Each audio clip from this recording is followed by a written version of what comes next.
Natasha Wilona beberkan kebiasaan anehnya yang tak patut ditiru. Meski penampilannya selalu tuai pujian, Natasha Wilona ternyata memiliki kebiasaan aneh bahkan terbilang buruk. Hal ini diungkapkan Natasha Wilona bahwa dirinya memiliki kebiasaan yang tak patut untuk ditiru. Suka ini, ngelupasin kuku kalau nggak kutek. Iseng mainin tangan nggak sadar kukunya diginiin, dikelupas, kata Natasha Wilona. Wilona menyebut hal itu kerap dilakukan saat tengah berpikir atau iseng. Makanya aku selalu berusaha pakai kutek untuk tidak melakukan kebiasaan buruk itu. Kalau gigit jari takut, banyak cacing-cacing, lanjutnya. Namun kini Wilona sudah pelan-pelan meninggalkan kebiasaan buruknya.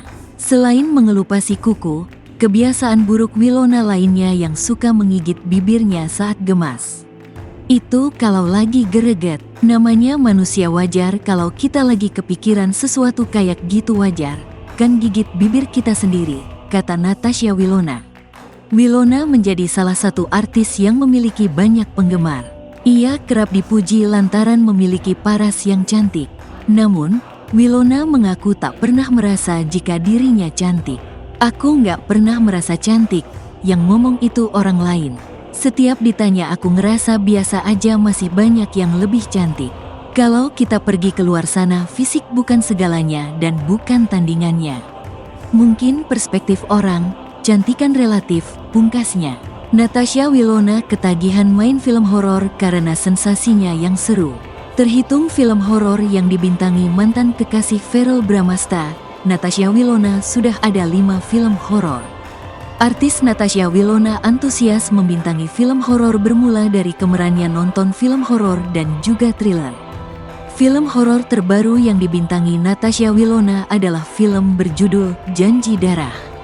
Natasha Wilona mengungkap alasannya kembali mengambil tawaran main di film horor Janji Darah. Ini jadi film horor kelima Natasha Wilona selama berkarir di dunia entertainment.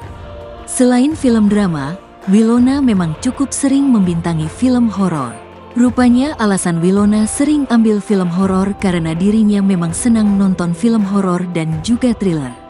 Aku sering ambil film horor karena aku suka banget nonton film horor dan thriller, kata Natasha Wilona di kawasan Kemang, Jakarta Selatan, Jumat, tanggal 7 Juni tahun 2024. Wilona menjelaskan, dia bisa mendapatkan pengalaman berbeda setiap kali menerima proyek film horor.